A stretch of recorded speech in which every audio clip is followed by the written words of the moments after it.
السلام علیکم ناظرین، چاچا ٹی وی کے عالمی خبرنامے میں آپ کا خیر مقدم ہے۔ میں ہوں محمد شوکت اور سب سے پہلے نظر ڈالتے ہیں سرخیوں پر۔ غزہ جنگ کے خلاف وائٹ ہاؤس کے سامنے ریڈ لائن ریلی، صدر بائیڈن پر تنقید، اسرائیل کی حمایت ترک کرنے کا مطالبہ۔ غزہ میں قتل عام، کولمبیا نے اسرائیل کو کوئلے کی فراہمی روک دی، کہا قتل عام رکنے تک سپلائی نہیں ہوگی بحال۔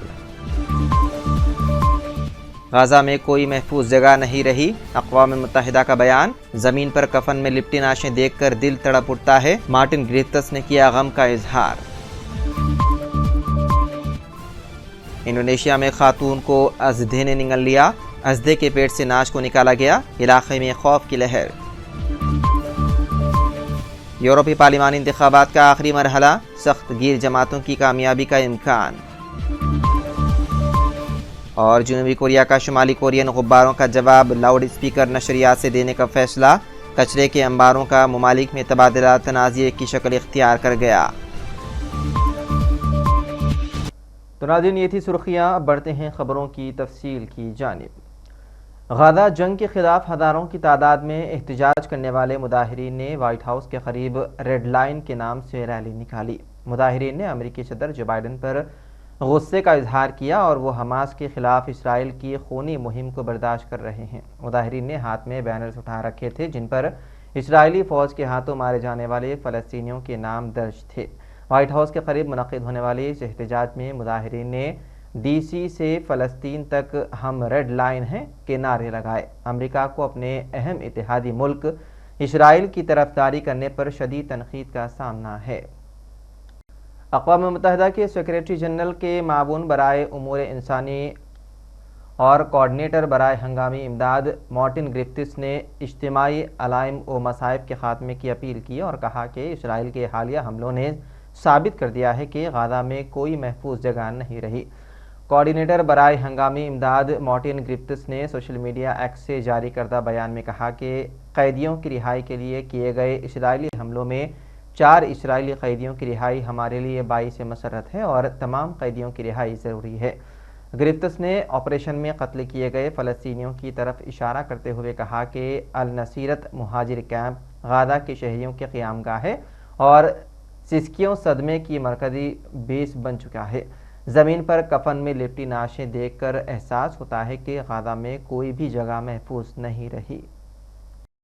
ترکی، مصر اور ایران سمیت زیادہ تر مسلم اکثریتی ممالک کے اتحاد نے اقوام متحدہ میں فلسطینیوں کی مکمل رکنیت اور غزہ جنگ کے دوران اسرائیل پر زیادہ بین الاقوامی دباؤ کا مطالبہ کیا ہے۔ دی 8 آرگنائزیشن فار اکنامک کوآپریشن، جس میں پاکستان سمیت بنگلہ دیش، انڈونیشیا، ملیشیا اور نائجیریا شامل ہیں، کی جانب سے تباہ شدہ فلسطینی علاقے میں فوری جنگ بندی کا مطالبہ کیا ہے۔ غزہ میں فلسطینیوں کے قتل عام پر کولمبیا نے اسرائیل کو کوئلے کی فراہمی معطل کر دی ہے۔ کولمبیا کے صدر گٹاؤ پیٹرو نے اعلان کیا ہے کہ ان کی حکومت اسرائیل کو کوئلے کی فراہمی معطل کرنے جا رہی ہے۔ صدر پیٹرو نے کہا ہے کہ اسرائیل کو کوئلے کی فراہمی اس وقت تک معطل رہے گی جب تک غزہ میں قتل عام رک نہیں جاتا۔ کولمبین حکام کا کہنا ہے کہ اسرائیل کو کوئلے کی فراہمی کی بندش چند دن میں باضابطہ طور پر شروع ہو جائے گی۔ واضح ہے کہ اسرائیل اپنی ضروریات کے کوئلے کا 50% کولمبیا سے درآمد کرتا ہے۔ یورپی پارلیمنٹ کے انتخابات کے چوتھے اور آخری مرحلے میں آج یورپ کے 20 ممالک کے شہری اپنا حق رائے دہی استعمال کرتے ہوئے ووٹ ڈال رہے ہیں۔ انتخابات کے نتائج یورپی یونین کی پارلیمنٹ کی پالیسی پر اثر انداز ہو سکتا ہے، جو دنیا کا سب سے بڑا تجارتی بلاک ہے۔ پیش ہے خاص رپورٹ۔ یورپی پارلیمنٹ کے انتخابات کے چوتھے اور آخری مرحلے میں آج یورپ کے 20 ممالک کے شہری اپنا حق رائے دہی استعمال کرتے ہوئے ووٹ ڈال رہے ہیں اور ان انتخابات کے نتائج یورپی یونین کی پارلیمنٹ کی پالیسی پر اثر انداز ہو سکتے ہیں، جو دنیا کا سب سے بڑا تجارتی بلاک ہے۔ یوکرین میں جنگ اور ماحولیاتی پالیسی کے کسانوں اور نقل مکانی پر اثرات سے متعلق کچھ ایسے مسائل ہیں جو پرتگال سے آسٹریلیا اور پولینڈ تک کے ووٹرز کے ذہنوں پر چھائے ہوئے ہیں۔ یورپی پارلیمنٹ کے 720 ارکان کو منتخب کرنے کے لیے 4 روز پر مشتمل الیکشن کا آغاز جمعرات کو دراصل نیدرلینڈ سے ہوا تھا۔ ہر 5 سال بعد منعقد ہونے والے یورپی پارلیمنٹ کے انتخابات میں یورپی یونین کے 27 رکن ممالک کے شہری ووٹ ڈالتے ہیں۔ انتخابات کے غیر حتمی نتائج آج شام کو آنا شروع ہو جائیں گے۔ ताहम सूरत-ए-हाल आइंदा रोज़ पीर को ही वाज़ेह हो जाएगी। नीदरलैंड में गैर सरकारी एग्जिट पोल के नताइज में माइग्रेशन मुखालिफ सख्तगी रहनुमा गेरेट वाइल्डर की पार्टी की खातिर कामयाबी का इम्कान है। साल 2019 में यूरोपीय यूनियन के इंतखाबात के बाद से 3 ममालिक यानी कि हंगरी, स्लोवेकिया और इटली में पॉपुलिस्ट और दाएं बाजू की जमातें हुकूमत में हैं, जबकि स्वीडन और फिनलैंड में ये जमातें हुकूमती इत्तेहाद का हिस्सा हैं। और अब नीदरलैंड में भी ऐसा ही होने जा रहा है, जहां अगर दाएं बाजू की जमात अक्सरियत के साथ हुकूमत नहीं भी बना पाती तो बतौर अहम इत्तेहादी अपना किरदार अदा कर सकती है। गुज़िश्ता 5 सालों में यूरोपीय यूनियन को कोरोना की आलमी वबा, मौशी सुस्त रवी और तवानाई के बहरान का सामना रहा। इन इंतखाबात से यूरोप और उसके बैनुल-अक़वामी शिराकतदारों के लिए गैर यकीनी सूरत हाल का आगाज़ हो जाएगा। पार्लियामेंट में सियासी ग्रुप्स और इत्तेहाद बनाने के अलावा हुकूमतों की कोशिश होगी कि यूरोपीय यूनियन में आला ओहदों पर अपने नुमाइंदों को फायज करें। यूरोपीय यूनियन के माली अखराजात भी कमीशन के ही कंट्रोल में होते हैं। सर्वे से पता चला है कि पार्लियामेंट में प्रो यूरोपीय जमातों की अक्सरियत बरकरार रहेगी, जबकि दाएं बाजू की सख्तगी जमातों जैसे कि गेरेट वाइल्डर या फ्रांस की मॉरिन ले पेन की जमातें भी खातिर खा वोटों से कामयाब होगी। ब्यूरो रिपोर्ट, सियासत टीवी। इंडोनेशिया में खातून को अजधे ने निगल लिया, जिसके बाद उसके पेट से नाश को निकाला गया।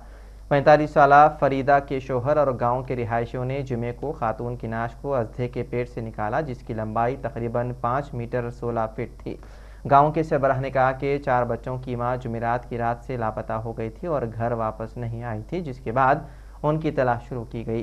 फरीदा सांप के अंदर पूरी तरह लिपटी हुई पाई गई। इस तरह के वाक़यात बहुत कम सुनने में आए हैं, लेकिन हालिया बरसों में इंडोनेशिया में मुतादिद अफराद को अजधों ने निगला है। जनूबी कोरिया ने ऐलान किया है कि वो शुमाली कोरिया के खिलाफ अपनी लाउड स्पीकर प्रोपेगेंडा मुहिम दोबारा शुरू करेगा। शुमाली कोरिया की जानिब से कचरे वाले गुब्बारे एक मरतबा फिर भेजने के बाद जनूबी कोरिया ने ऐसे इक़दामात का ऐलान किया है। पेश है खास रिपोर्ट। जनूबी कोरिया ने ऐलान किया है कि वो शुमाली कोरिया के खिलाफ अपनी लाउड स्पीकर प्रोपेगेंडा मुहिम शुरू करेगा। शनिचर इतवार की दरमियानी शब शुमाली कोरिया की जानिब से कचरे वाले गुब्बारे एक मरतबा फिर भेजे जाने के बाद जनूबी कोरिया के सदर के दफ्तर ने अपने बयान में कहा, हम आज शुमाली कोरिया के खिलाफ लाउड स्पीकर नस्ब करेंगे और लाउड स्पीकर नशियात का आगाज़ करेंगे। बयान में मजीद कहा गया है कि दोनों कोरियाई ममालिक के दरमियान कशीदगी में इजाफे की जिम्मेदारी मुकम्मल तौर पर शुमाली कोरिया पर होगी। तकरीबन एक हफ्ते के वक्फे के बाद शुमाली कोरिया ने एक मरतबा फिर कचरे वाले गुब्बारे जनूबी कोरिया भेजने शुरू कर दिए हैं। मीडिया के मुताबिक दारुक सियोल और सरहद के करीब इलाकों में कचरे वाले दर्जनों गुब्बारे मिले हैं। इससे कबल हफ्ते को जनूबी कोरिया ने कहा था शुमाली कोरिया कचरे वाले गुब्बारे भेजेगा। जनूबी कोरिया की फौज ने कहा उसने शुमाली कोरिया के इस इक़दाम को संजीदगी से लिया है और ज़रूरत पड़ने पर जवाबी कार्रवाई के लिए चौकस है। जनूबी कोरिया ने खबरदार किया था कि वो कचरे वाले गुब्बारे भेजने पर शुमाली कोरिया के खिलाफ नाकाबिल बर्दाश्त इक़दाम करेगा।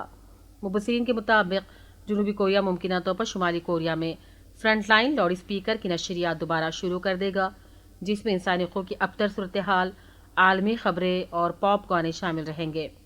शुमाली कोरिया के 26 मिलियन में से ज़्यादा शहरियों को बैनुल-अक़वामी टीवी और रेडियो नशरात तक रसाई हासिल नहीं। शुमाली कोरिया के मुताबिक कचरे वाले गुब्बारे जनूबी कोरिया की जानिब से पम्फलेट्स और किताबचे भेजने की मुहिम का जवाब था। 2 जून को शुमाली कोरिया ने कहा था जनूबी कोरिया में कचरे वाले गुब्बारे आर्जी तौर पर भेजना बंद कर रहा है, क्योंकि जनूबी कोरिया के शहरियों को इस चीज़ का काफ़ी तजुर्बा हो गया है कि वो कितना नाखुशगवार महसूस कर रहे हैं। जुमेरात को जनूबी कोरिया में सामाजिक कारकुनों के ग्रुप ने इंतबा के बावजूद शुमाली कोरिया के जानिब गुब्बारे भेजे थे, जिसमें शुमाली कोरिया के रहनुमा किम जोंग पर तनकीद वाले किताबचे थे। शुमाली कोरिया ने किताबचे की मुहिम और लाउड स्पीकर की नशियात पर बरहमी का इजहार किया है और माजी में गुब्बारों स्पीकर पर फायरिंग की। ब्यूरो रिपोर्ट, सियासत टीवी। और आखिर में सुर्खियों पर एक और नजर। गाजा जंग के खिलाफ व्हाइट हाउस के सामने रेड लाइन रैली, सदर बाइडन पर तनकीद, इसराइल की हिमायत तर्क करने का मुतालबा। गाजा में कत्लेआम, कोलंबिया ने इसराइल को कोयले की फराहमी रोक दी, कहा कत्लेआम रुकने तक सप्लाई नहीं होगी बहाल। गाजा में कोई महफूज जगह नहीं रही, अक़वाम मुत्तहिदा का बयान, जमीन पर कफन में लिपटी लाशें देखकर दिल तड़प उठता है, मार्टिन ग्रिफ्थस ने किया गम का इजहार। انڈونیشیا میں خاتون کو ازدے نے نگل لیا، ازدے کے پیٹ سے ناش کو نکالا گیا، علاقے میں خوف کی لہر۔ یورپی پارلیمانی انتخابات کا آخری مرحلہ، سخت گیر جماعتوں کی کامیابی کا امکان۔ اور جنوبی کوریا کا شمالی کورین غباروں کا جواب لاؤڈ اسپیکر نشریات سے دینے کا فیصلہ، کچرے کے انباروں کا ممالک میں تبادلہ تنازع کی شکل اختیار کر گیا۔ تو ناظرین، سیاست ٹی وی کے عالمی خبرنامے میں بس اتنا ہی۔ مزید اپڈیٹس کے لیے آپ بنے رہیے سیاست ٹی وی کے ساتھ۔ فی الحال مجھے دیں اجازت، خدا حافظ۔